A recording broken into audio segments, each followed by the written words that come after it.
Welcome to my channel. शुरू करते हैं आज का वीडियो। आज के वीडियो में पढ़ेंगे एक शॉर्ट स्टोरी जिसका नाम है द लिटिल गर्ल और इसे लिखा है कैथरीन मैन्सफील्ड ने। इनका जन्म हुआ था 14 अक्टूबर 1888 वेलिंगटन न्यूजीलैंड में और इनकी डेथ हुई थी 9 जनवरी 1923 फ्रांस में। इनका पेन नेम या उपनाम है कैथरीन मैन्सफील्ड ब्यूचैम्प और ये एक great British short story writer रही थी। इस स्टोरी में बताया गया है कि एक बच्चा फ्राइटेंड मतलब डर सकता है अपने पेरेंट्स से, स्पेशली तब जब उसके पेरेंट्स हो रूड और हार्श बच्चे के प्रति। और ये जो स्टोरी है वो हमें बताती है एक फ्राइटेंड गर्ल के बारे में जो अपने एटीट्यूड को चेंज करती है अपने पिता के प्रति, जो कि क्रूअल दिखते थे उसको। तो देखते हैं इस स्टोरी का एनालिसिस इमेजेस के थ्रू। ये स्टोरी एक एंग्री फादर के इर्द गिर्द घूमती है।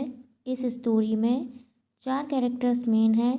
एक तो केजिया जो एंग्री फादर की बेटी है, एंग्री फादर की जो वाइफ है वो है एक कैरेक्टर, और एक है उसकी माँ। तो अब शुरू करते हैं इस स्टोरी को। वो फादर क्या करता था, अपनी छोटी बच्ची को अवॉइड करता था। हर सुबह ऑफिस जाने से पहले वो उसको एक कैजुअल किस दिया करता था और रिप्लाई में वो छोटी बच्ची उसे गुड बाय कह देती थी। और जब वो सुनती थी गाड़ी स्टार्ट होने की आवाज़ तो खुश हो जाती थी क्योंकि वो अपने पापा से डरती थी।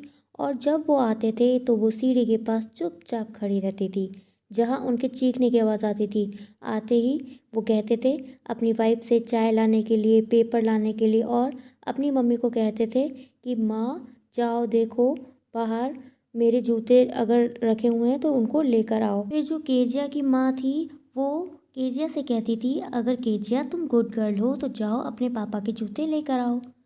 अक्सर जो मदर्स होती है छोटे बच्चों से काम कराती है ना खेल खेल में, तो उसी तरीके से उसकी मम्मी बोलती थी केजिया जाओ बाहर जाकर अपने पापा के जूते लेकर आओ।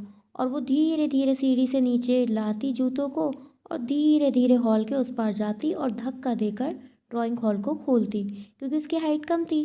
तब तक जो उसके पापा थे चश्मा लगाकर अपना खतरनाक सा रूप बना लेते थे जो कि केजिया को डराने वाला होता था। केजिया से कहते जूते उतारो और बाहर जाओ, क्या तुम गुड गर्ल नहीं हो? केजिया कंफ्यूजन में कहती थी नहीं पता मुझे। फिर जो उसके फादर है बोलते थे अगर तुम्हें नहीं पता तो तुम्हारी मम्मी को तुम्हें डॉक्टर के पास ले जाना पड़ेगा। वो स्टर्ट मतलब हकलाते हुए कहती है। केजिया ने अपने पापा के सामने डरते हुए, अटकते हुए या हकलाते हुए उत्तर दिया था, जबकि वो और लोगों के सामने नहीं अटकती थी लेकिन अपने पापा के सामने जो हार्ड वर्ड्स है उनको बोलने में या डर के कारण वो अटक जाती थी। फिर वो केजिया से पूछते हैं क्या बात है, इतनी सैड कैसे? और उसकी माँ से कहते हैं काश तुमने इस बच्ची को कुछ सिखाया होता तो ये इतनी बेचारी सी या लाचार ना दिखती। फिर वो उसको इंस्ट्रक्शन देता है अपनी वाइफ को, मेरा कप मेज पर रख दो। और यहाँ पर उसके फिजिकल स्ट्रक्चर को दिखाते हुए बताया है कि वो उस तरीके से दिखाई देता था जैसे कि उस लड़की के सपने में आया हुआ कोई राक्षस या दैत्य हो।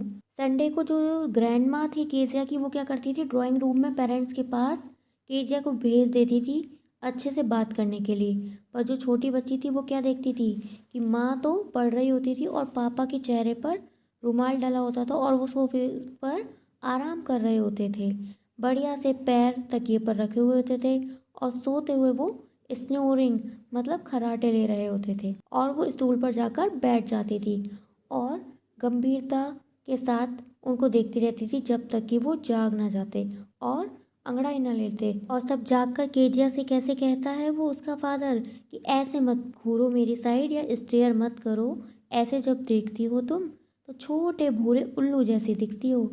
एक दिन जब जुकाम के कारण केजिया घर पर थी तो उसकी दादी ने बताया उसके पापा का बर्थडे अगले वीक है और सजेस्ट किया कि वो एक सिल्क के पीले कपड़े से सुंदर पिन कुशन बनाए उसे गिफ्ट करने के लिए। केजिया इस पिन कुशन को बना देती है और वो सोचती है कि इसे मैं फिल किससे करूं।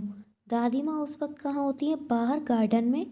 तो वो मम्मी के बेडरूम में जाकर कुछ स्क्रैप्स मतलब कतरने लेने जाती है और बेड की टेबल पर उसे बारीक कतरन या कागज़ मिल जाते हैं। वो उन्हें कलेक्ट करती है और छोटे छोटे टुकड़ों में और फाड़ती है और उस पिन कुशन के अंदर भरकर उसे चारों तरफ से स्टिच कर देती है। अब उस रात घर में क्या होता है, ह्यू एंड क्राई मतलब बहुत ज़्यादा शोर शराबा होता है, हल्ला क्यों होता है? क्योंकि इसके पीछे क्या कारण था, पोर्ट अथॉरिटी मतलब बंदरगाह प्राधिकरण के लिए जो केजिया के पापा थे उन्होंने एक स्पीच रेडी की थी और वो कहीं खो गई थी। और उस स्पीच को रूम में ढूंढा गया, सर्वेंट से पूछा गया और लास्ट में केजिया के रूम में उसकी मम्मी आती है और केजिया से चिल्ला कर पूछती है कि तुमने हमारे कमरे की मेज पर पेपर तो नहीं देखे? केजिया ने कहा, अरे हाँ, मैंने जो सरप्राइज के लिए पिन क्वेश्चन बनाया था ना, तब मैंने उन कागज़ों को टोर किया, फाड़ा छोटे छोटे टुकड़ों में और उसमें ही भर दिया। माँ बहुत तेज चिल्लाई केजिया पर और बोली, इसी वक्त नीचे आओ। और उसे खींचकर नीचे ले जाया गया जहाँ पर उसके पापा पीछे हाथ बांधे इधर उधर घूम रहे थे। और तब वो क्या कहते हैं, अच्छा। केजिया की माँ ने उसके फादर को समझाने की कोशिश करी, उन्हें शांत करने की कोशिश करी, लेकिन उसके फादर रुके और बच्ची को घूरा और पूछा, क्या ये तुमने किया है? और बच्ची जो थी वो डर गई। उसकी माँ ने कहा केजिया से कि ऊपर कमरे में जाओ और उस बकवास चीज़ को नीचे लेकर आओ। और उसके पिता से कहा धीरे से कि इस बच्ची को इसी मोमेंट पर या इसी वक्त सुला दो, क्योंकि वो जानती थी अगर वो और गुस्से में आ गया तो उसे मार सकता था। केजिया जो थी अपनी बात को समझाने के लिए एक अंधेरे से कमरे में शांत लेटी रही और शाम की जो हल्की हल्की रोशनी आ रही थी उससे फर्श पर एक सैड सा फेस वो बना रही थी और उसको देख रही थी। तभी उसके पापा आते हैं, उनके हाथ में एक स्टिक थी और उन्होंने ये कहा कि इस काम के लिए मैं ज़रूर तुम्हें पीटूंगा। केजिया कहती है नहीं और बेड के जो कपड़े पड़े होते हैं उनमें छुपने लगती है। और जो उसके फादर थे वो उसे अपनी साइड खींचते हैं और उससे कहते हैं अपना हाथ आगे लाओ और कहते हैं कितनी बार तुमसे कहा है कि जो चीज़ तुम्हारी नहीं है उसे तुम्हें नहीं छूना है। लेकिन केजिया कहती है कि पापा ये आपके बर्थडे के लिए था, लेकिन तब तक जो स्टिक थी वो उसके सॉफ्ट हैंड्स पर पड़ चुकी थी। कुछ घंटों के बाद जो उसकी दादी थी उसने उस बच्चे को शॉल में लपेट लिया और झूलने वाली जो कुर्सी होती है उस पर झुलाया। तो जो छोटी बच्ची थी उसकी दादी से लिपट गई और बोलती है कि पता नहीं जो भगवान है उन्होंने पिताओं को किस लिए बनाया, और वो सुबकते हुए रोने लगती है। तो उसकी दादी उसे समझाकर चुप करा देती है कि तुम सो जाओ और सुबह तक तुम सब भूल जाओगी। लेकिन जो छोटी बच्ची थी वो कुछ भी नहीं भूली थी और अगली बार जब अपने पापा को देखती है तो उसके हाथ अपनी कमर के पीछे चले जाते हैं और जो उसके गाल होते हैं उन पे लाली आ जाती है। इसके बाद छोटी बच्ची एक सीन देखती है जहाँ उसके बराबर में जो मैकडोनल्ड जो लोग रहा करते थे उनके मकान में वो देखती है।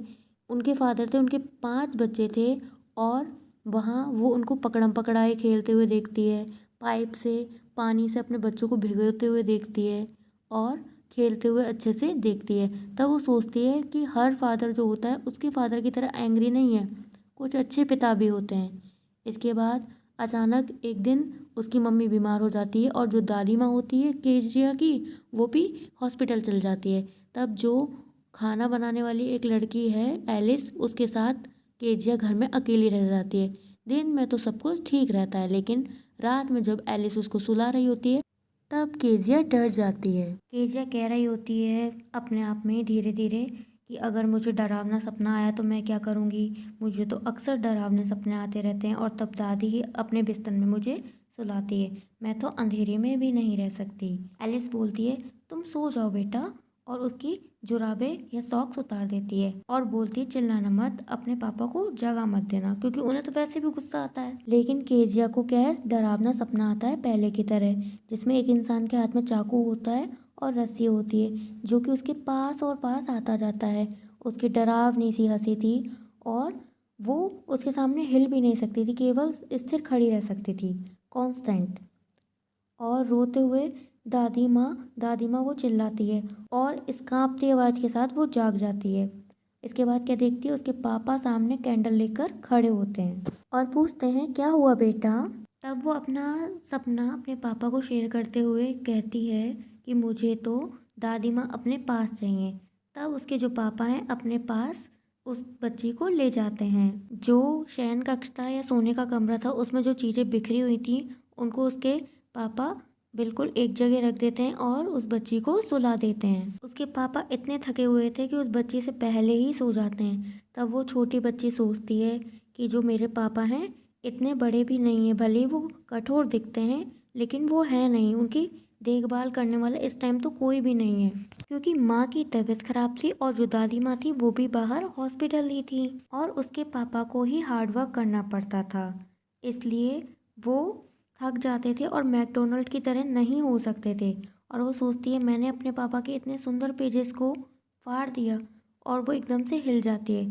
तब उसके पापा पूछते हैं क्या तुम्हें कोई डरावना सपना फिर से आया है? तब वो कहती है नहीं पापा, ऐसा कुछ नहीं है, और जो मेरा सर है वो आपके हार्ट पर है और मैं आपके हार्ट बीट सुन सकती हूँ। आपका जो हार्ट है वो बहुत बड़ा है। और स्टोरी के लास्ट में वो अपने फादर का जो नेचर है वो जान जाती है कि जो उसके पापा हैं वो सच में इतने भी कठोर नहीं है जितना वो सोचती थी। उनके हार्ट में सच में उनकी लड़की के लिए प्रेम था, जो कि उसे लास्ट में दिख जाता है। तो इस तरीके से इस शॉर्ट स्टोरी का एनालिसिस ख़त्म होता है। अगर आपको ये वीडियो अच्छा लगता है तो इसे लाइक कीजिए, शेयर कीजिए, कमेंट कीजिए, सब्सक्राइब कीजिए मेरे चैनल को। Thanks for watching my video.